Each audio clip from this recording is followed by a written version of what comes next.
मुख्यमंत्री भजनलाल शर्मा ने जोधपुर के मारवाड़ इंटरनेशनल सेंटर में आपातकाल की 50वीं वर्षगांठ के अवसर पर आयोजित संभाग स्तरीय लोकतंत्र सेनानी सम्मान समारोह को संबोधित किया।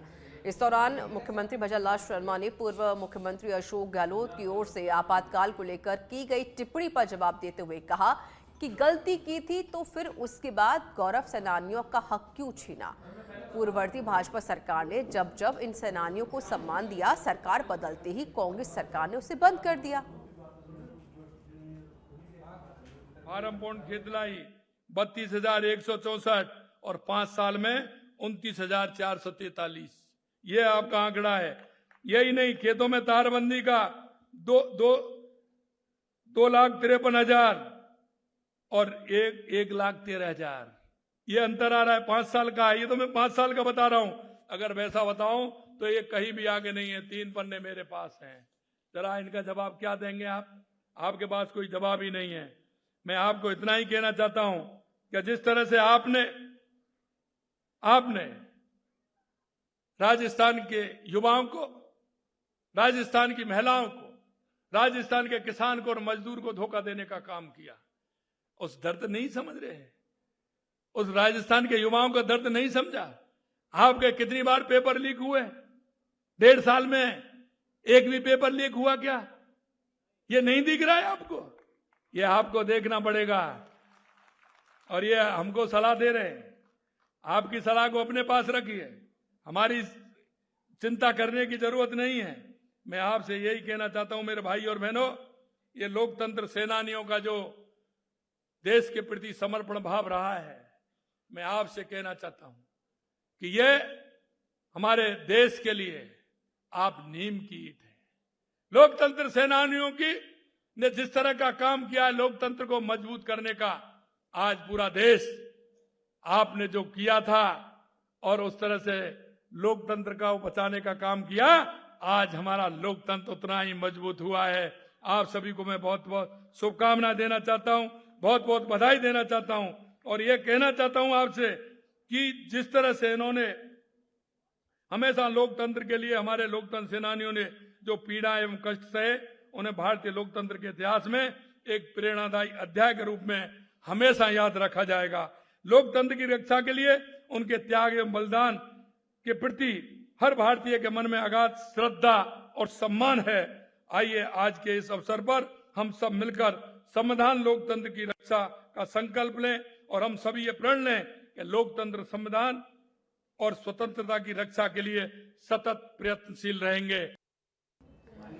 बीजेपी के 1.5 साल बनाम कांग्रेस के 5 साल को लेकर जमकर बयानबाजी हो रही है। मुख्यमंत्री की चुनौती को लेकर टीकाराम जूली ने बहस की चुनौती दे दी।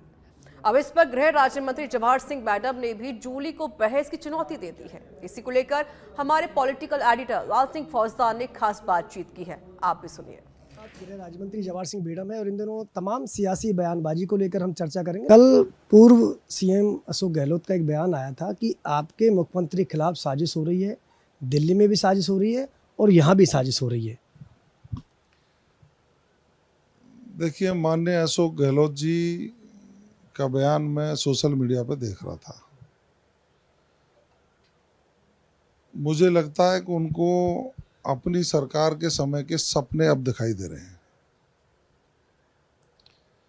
जब माननीय अशोक गहलोत जी की सरकार थी तो इन्हीं की पार्टी के 20 से ज़्यादा विधायक मानेसर में जाकर के होटल में कैद हो गए थे। माननीय अशोक गहलोत जी ने उनके खिलाफ मुकदमे दर्ज कराए, फोन टेप किए और अपने नेताओं के खिलाफ क्या क्या इन्होंने नहीं बोला। वो सपना इनको आ गया होगा। उनको ये पता नहीं था कि उनकी जो सरकार है खुद की, उसको जाए 1.5 वर्ष हो गया, अब तो माननीय भजनलाल जी की सरकार है। तो अपने फॉर्मूला को भारतीय जनता पार्टी में वो अपनाने का, उनका जो एक लोगों को भ्रमित करने का जो ये षड्यंत्र मुझे लगा कि कांग्रेस की जो अंदरूनी से सिर फटबल की स्थिति हो रही है। आपने देखा होगा कि ऑपरेशन सिंदूर की समाप्ति के बाद कांग्रेस के द्वारा दिल्ली में 2 प्रेस कॉन्फ्रेंस की गई। राजस्थान के दोनों नेताओं ने अलग अलग दिन जाकर के प्रेस कॉन्फ्रेंस की, तो इनकी जो फूट है उससे ध्यान डाइवर्ट कैसे हो, इसलिए आधारहीन बयान जारी कर दिया। यह अशोक गहलोत जी को शोभा नहीं देता, उनके स्तर के अनुरूप ये नहीं है। टीकाराम जूली कह रहे हैं, क्योंकि मुख्यमंत्री भजनलाल शर्मा लगातार 2 उद्बोधन मैंने सुने थे कि विकास की अगर बात करेंगे तो आप सामने आ जाइए, हमारा 1.5 साल का कार्यकाल आपके 5 साल पर भारी पड़ेगा। वो खुली चुनौती उन्होंने दी है। मैं बिचून में कार्यक्रम में मौजूद था जब आपने पंडित दीनदयाल उपाध्याय अंत्योदय समर योजना का शुभारंभ किया, तब भी उन्होंने ये बात कही। उससे पहले एक कार्यक्रम में जयपुर में ये बात कही थी। टीकाराम जूली कहते हैं कि हम बहस के लिए तैयार हैं। देखिए, टीकाराम जूली जी का जो ट्वीट था, और शायद उन्होंने कोई बयान भी जारी किया, माननीय टीकाराम जूली जी के ट्वीट को पढ़कर मुझे पहले तो हंसी आई।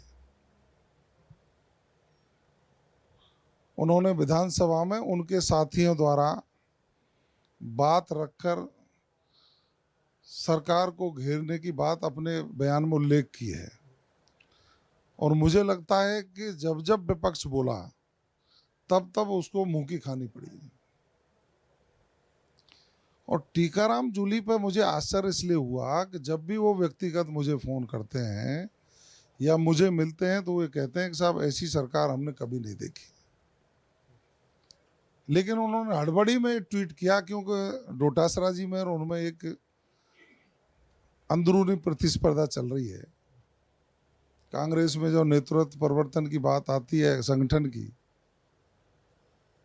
तो अशोक गहलोत जी का खेमा जूली का नाम चलाता है। मैं तो कहूँगा जूली जी आप प्रदेश अध्यक्ष बनिए, कुछ भी बनिए, लेकिन ये जो बहस करने की बात कर रहे हैं, कहाँ गए थे आप जब अलवर में रोज बलात्कार की घटनाएं हो रही थी? आपके पड़ोसी थाना गाजी में सामूहिक बलात्कार हुआ, दलित महिला के साथ हुआ, आपने आंखें बंद कर ली। एक बच्ची के साथ दुराचार हुआ, बहुत हो हल्ला हुआ, आपने आंखें बंद कर ली। एक समुदाय विशेष के लोगों ने वहाँ तांडव किया, एक सैनी और एक जाटव के लड़के की पिटाई की, आपने आंखें बंद कर ली। OLX ठगी का कारोबार आपके नेताओं की आंख के नीचे चलता रहा, नाक के नीचे चलता रहा, आपने आंखें बंद कर ली। और इससे ज़्यादा क्या होगा, आपने पूर्वी राजस्थान के लोगों को ERCP के नाम पर पूरे 5 साल गुमराह किया कि पानी लाएंगे, पानी लाएंगे। आपको तो धन्यवाद देना चाहिए प्रदेश के मुख्यमंत्री जी का कि उन्होंने ERCP का समझौता भी कर दिया और आपके अलवर में पानी पहुंचाने के लिए मुख्यमंत्री जी प्रयास कर रहे हैं। आपने ये नहीं सोचा कि आपके राज में किसान त्राहिमाम था। आज प्रदेश के मुख्यमंत्री जी किसान को प्रधानमंत्री जी के द्वारा दिए जा रहे 6,000 में 3,000 और ऐड करके 9,000 उनके खाते में पहुंचाने का काम कर रहे हैं। तो मुझे तो यही लगा कि जूली जी ने जल्दबाजी में ट्वीट इसलिए कर दिया कि डोटासरा जी पहले नहीं कर जाए, वो नंबर बढ़ा जाए। और यदि वो ये कहते हैं कि उनको चुनौती है, तो माननीय मुख्यमंत्री जी से तो तब बहस करेंगे, वो पहले जवाहर बेगम के पास आए ना। मैं बहस करने को तैयार हूँ, हम बराबर के भाई भी हैं, मेरा उनका सीमा लगती हुई है। आप पर कुछ कहने कोई नहीं है। आपके 5 साल का फेल्योर और हमारे 1.5 साल का विकास, ये जनता कह रही है, हमको थोड़ी कह रहे हैं। ये जनता नहीं कहती तो उपचुनाव में आप 5 पे से 1 पे आ गए, हम 1 से 5 पे पहुंचे हैं। पंचायत राज के उपचुनाव में राजस्थान की जनता ने फिर आपको आईना दिखाने का काम कर दिया। और आप यूं क्यों नहीं देख रहे? आपकी संविधान बचाओ रैली, कथित संविधान बचाओ रैली, वरना संविधान की हत्या करने वाले तो आप ही लोग हैं। 1975 में बिना किसी कैबिनेट के प्रस्ताव के आपातकाल की घोषणा आपकी नेता ने रेडियो से कर दी। 25 जून को काला दिवस, संविधान की हत्या दिवस उसको मनाया जाता है। आपने संविधान बचाओ रैली शुरू कर दी। बाड़मेर में 350 लोग थे, आपके राष्ट्रीय स्तर के नेता मंच पे जितने उस पर बैठे थे इतने आगे बैठे थे। जनता ने आपको अप्रासंगिक घोषित कर दिया है। अब ट्वीट का खेल खेलने का आपने जो ये नई तकनीकी उपयोग में लिए, इसको भी लोग पसंद नहीं कर रहे हैं। आप जनता में अप्रासंगिक हो चुके हो। दिल्ली में 0 हो गए, राजस्थान में भी आपका स्कोर 0 की ओर जा रहा है। जूली जी, थोड़ा चिंतन करिए, मनन करिए, और जो मेरे से आप अकेले में कहते हैं कि भजनलाल जी की जैसी सरकार मैंने अभी तक नहीं देखी, इतना बजट, राइजिंग राजस्थान, सारी चीज़ों पर आपने चर्चा की है, उस मन के भावों को थोड़ा सा अपने होठों पे लाइए और जनता के समक्ष उन उद्गारों को व्यक्त करिए कि हाँ, राजस्थान विकास कर रहा है। कांग्रेस इस विकास की दौड़ में मुख्यमंत्री जी के साथ खड़ी होकर के काम करेगी तो अच्छा लगता है। जवाहर सिंह जी, ट्वीट की जो बात होती है, डोटासरा का जिक्र भी लाजमी है। वो कह रहे हैं कि सरकार तो है ही नहीं, सर्कस चल रहा है। डोटासरा जी की मैं 1.5 साल से जितने भी भाषण सुन रहा हूँ, वैसे वो वरिष्ठ विधायक हैं, तीसरी चौथी बार विधानसभा में आए हैं, लेकिन या तो अंगोछा फहराते हैं वो, या ऐसे टाल ठोकते हैं फ्रस्ट्रेशन में जैसे कोई कुश्ती दंगल हो रहा हो। राजनीतिक स्टेटमेंट उनका कोई भी नहीं है। और ये फ्रस्ट्रेशन क्यों है? कई कांग्रेस के साथी कहते हैं कि कांग्रेस में संगठन में नेतृत्व परिवर्तन की बात कर रही है, और उसको उनके कटे पर नमक छिड़कने का काम पिछले दिनों माननीय पूर्व मुख्यमंत्री अशोक गहलोत जी ने कर दिया। वो डोटासरा जी को नेता ही नहीं मानते। उन्होंने कहा डोटासरा जी तो मानेसर कांड की पैदाइश हैं राजनीति में। तो इसका मतलब वो प्रदेश अध्यक्ष के योग्य नहीं थे। एक नेता को प्रदेश अध्यक्ष के हटाकर आनन फानन में उन्होंने प्रदेश अध्यक्ष बना दिया। तो लड़ाई तो उनकी आपस की है, सर्कस तो वो खुद कर रहे हैं। अब उस सर्कस को बोलते बोलते राजनीतिक रूप से भाजपा पर आरोप लगाने लग जाते हैं जो कहीं टिकने वाले नहीं है। डोटासरा जी की, जूली जी की, अशोक गहलोत जी की, दूसरे नेताओं की जो लड़ाइयाँ हैं वो इनको पतन की ओर ले जा रही हैं सर। जवाहर सिंह बेड़म जिन्होंने हर सवाल का बेबाकी से जवाब दिया और साथ ही जूली को चुनौती दी है कि सीएम भजनलाल शर्मा से तो तब बहस करे तब पहले वो जवाहर सिंह बेड़म से बहस करें। वीडियो जर्नलिस्ट हरिशंकर त्यागी के साथ लाल सिंह फौजदार, सच बेधड़क, जयपुर।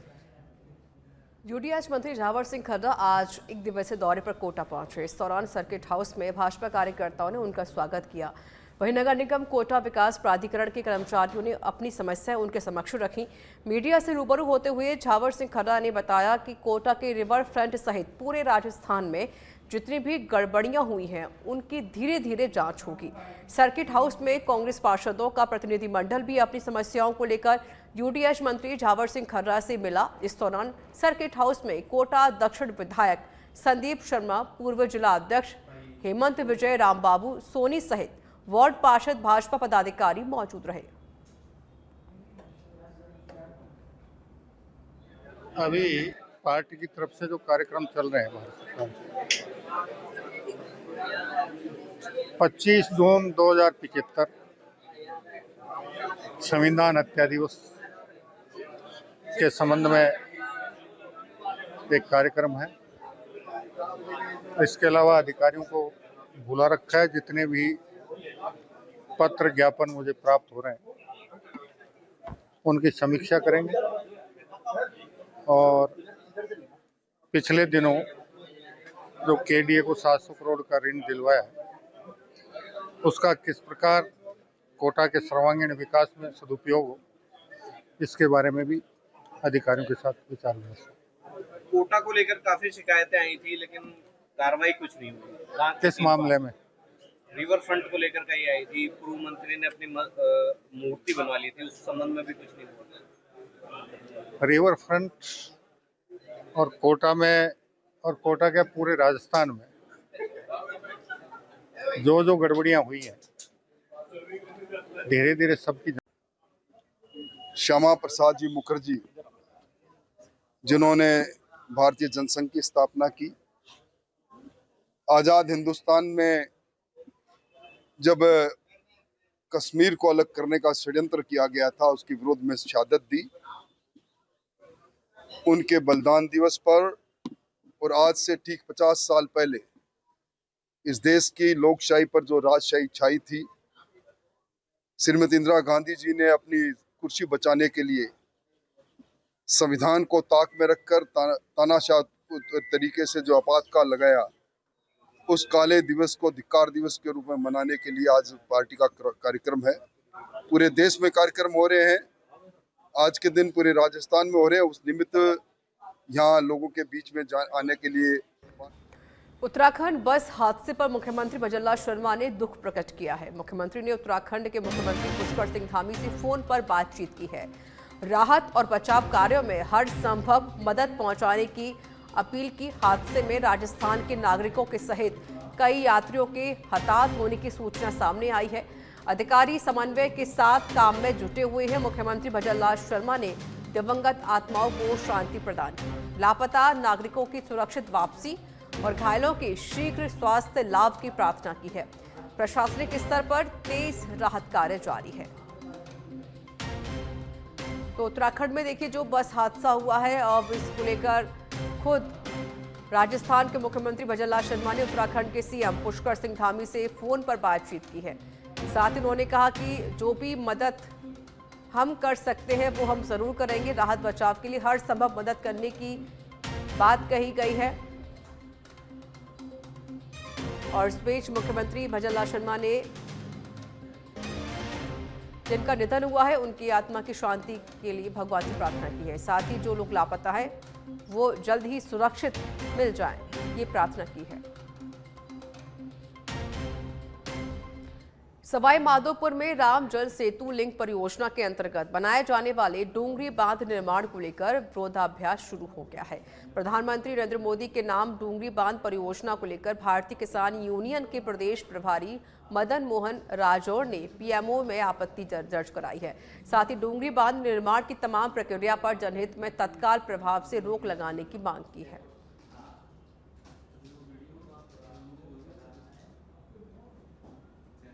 राजौर, प्रदेश प्रभारी भारतीय किसान यूनियन राजस्थान। आज मैंने प्रधानमंत्री कार्यालय साउथ ब्लॉक नई दिल्ली पहुंचकर प्रधानमंत्री जी को ज्ञापन सौंपा है, जिसमें करौली और सवाई माधोपुर के 76 गांवों की जो ईआरसीपी परियोजना के अंतर्गत जो डूंगरी बांध निर्माण होना है, जिसमें विगत अभी कुछ दिन 22 जून को सभी आवाम सभी सर्व समाज की मीटिंग हुई थी और आगामी 6 तारीख को जो बड़ी महापंचायत आयोजित हो रही है, जो डूंगरी बांध निर्माण के विरोध में आयोजित की जा रही है, जिसमें मेरे द्वारा ये बताया गया है, हमने सरकार को आग्रह किया है कि सरकार ने जो भूमि आवंटन की जो प्रक्रिया चालू करी है, ना तो संबंधित ग्राम पंचायतों से एनओसी ली गई है, ना ही जन राजस्थान प्रदेश कांग्रेस कमेटी ने बनाया अल्पसंख्यक विभाग अध्यक्ष। कांग्रेस नेता एमडी चौबदार को बनाया पीसीसी अल्पसंख्यक विभाग अध्यक्ष। संगठन महासचिव केसी वेणुगोपाल ने नियुक्ति की। पूर्व सीएम अशोक गहलोत समेत कांग्रेस नेताओं ने एमडी चौबदार को बधाई दी है।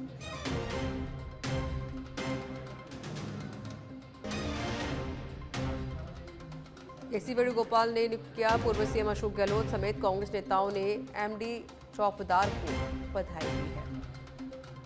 राजस्थान प्रदेश कांग्रेस कमेटी ने अल्पसंख्यक विभाग का अध्यक्ष बना दिया है।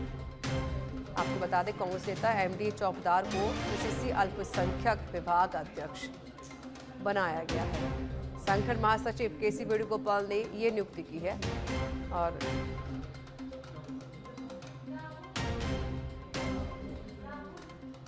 एमडी चौबदार को सभी ने बधाई दी है।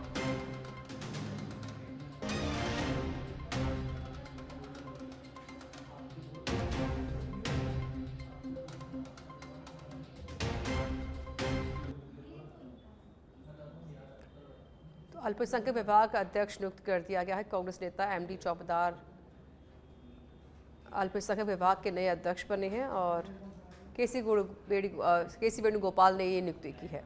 वहीं पर पूर्व सीएम अशोक गहलोत सहित कई कांग्रेस के तमाम नेताओं ने उन्हें बधाई दी है।